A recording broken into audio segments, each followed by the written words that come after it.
नमस्कार दोस्तों, levelling Joshi astro channel में आपका स्वागत करता हूं। आज अपन एक चर्चा करेंगे कि गणित विषय के अंदर और विज्ञान विषय के अंदर जो प्रखर बुद्धि होते हैं, जो आगे जाकर के वैज्ञानिक बनते हैं, उनके ग्रहों की स्थिति किस प्रकार से होनी चाहिए। यहाँ पर मैं आपको बताऊंगा कि इन व्यक्तियों का प्रथम दृष्टवा जो मरकरी है, जो बुध है, वह प्रबल होना चाहिए और बृहस्पति का भी बुध के साथ में और अष्टमेश के साथ में संबंध होना चाहिए। क्यों कि जो कुंडली का 8वां भाव होता है, 8वां भाव मृत्यु का कारण बताएगा, लेकिन अगर 8वां भाव अच्छी पोजीशन में है तो आपका आयु का कारक भी बनता है, अनुसंधान का कारक भी बनता है, और जो गूढ़ विद्याएं होती है, जो ओकल्ट साइंस होती है, उनका भी कारक बनता है। यानी अष्टमेश अगर जिसकी कुंडली के अंदर अच्छी पोजीशन में होगा, वह व्यक्ति साइंटिस्ट भी बनेगा या एस्ट्रोलॉजर भी बनेगा या डॉक्टर भी बनेगा। जैसे सर्जन की कुंडली होती है, उनके अंदर भी 8वां भाव देखा जाता है। वैसे 8वां भाव अगर खराब पोजीशन में होता है तो यह व्यक्ति को बदनामी दिलाता है या ऋण करवा देता है। इस प्रकार की स्थिति आती है।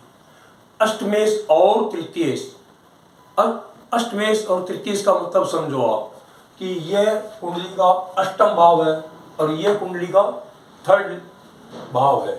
इसका जो मालिक है तीसरे भाव का मालिक है बृहस्पति और 8वें भाव का मालिक है शुक्र।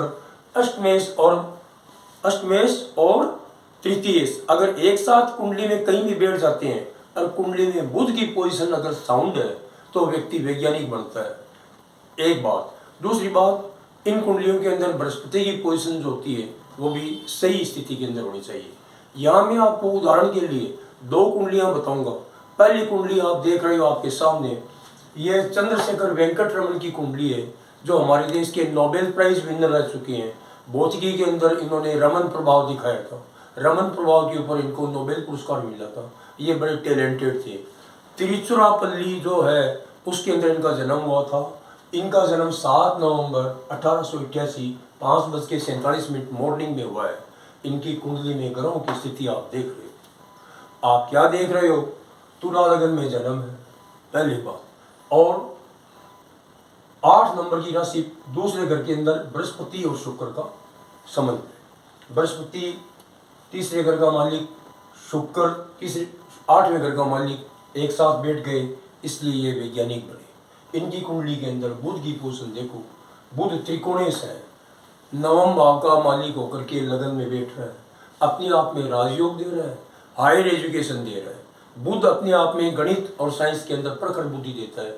अगर साइंस के अंदर प्रखर बुद्धि देगा, अगर उसका बृहस्पति भी मजबूत होगा, लेकिन बुध तो अकेला ही वैज्ञानिक या डॉक्टर बनाने के लिए सफिशिएंट होता है। यहाँ पर आप देखेंगे कि कुंडली के अंदर जो ये देख रहे हो कि जो शनि है, ये शनि चतुर्थ भाव को देख रहा है। चतुर्थ भाव में मकर राशि बैठी हुई है, तो शनि अपनी राशि को देख रहा है।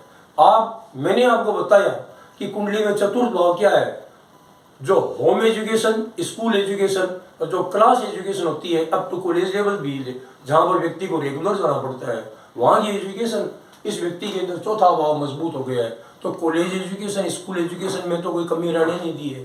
दूसरी बात, जब हायर एजुकेशन की बात आती है, इनका मरकरी मजबूत हो गया है लगन में आकर के। इस तरह से ये कुंडली साइंटिस्ट की कुंडली है। दूसरी कुंडली आप देखेंगे, दूसरी कुंडली आप जब मैं आता हूँ तो ये एल्बर्ट आइंस्टीन की कुंडली है। इसके अंदर वही योग लागू होता है। कौन सा?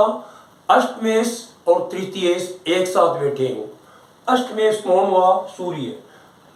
अष्टमेश तो हो गया है शनि, और तृतीयेश हो गया है सूर्य। सूर्य और शनि एक साथ बैठे हुए आप देख रहे हो। 10वां भाव कुंडली का है, सूर्य शनि साथ में बैठे हुए हैं। इनके साथ में बुध बैठा है, जो लगन का मालिक होकर के बैठा है। शनि भी बैठा है साथ के अंदर, शनि अष्टमेश होकर के बैठा है।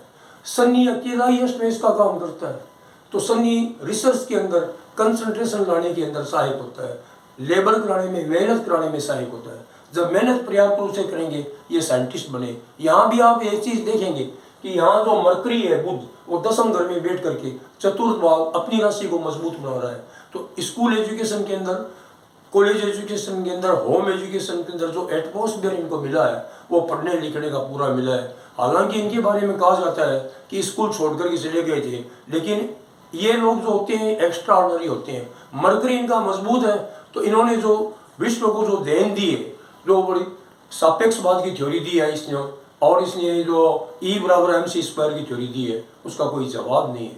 इस तरह से मैंने आपको बताया कि अष्टमेश और तृतीयश का संबंध वैज्ञानिक बनाता है। आपने वीडियो को सुना, लाइक कीजिए, सब्सक्राइब कीजिए। धन्यवाद।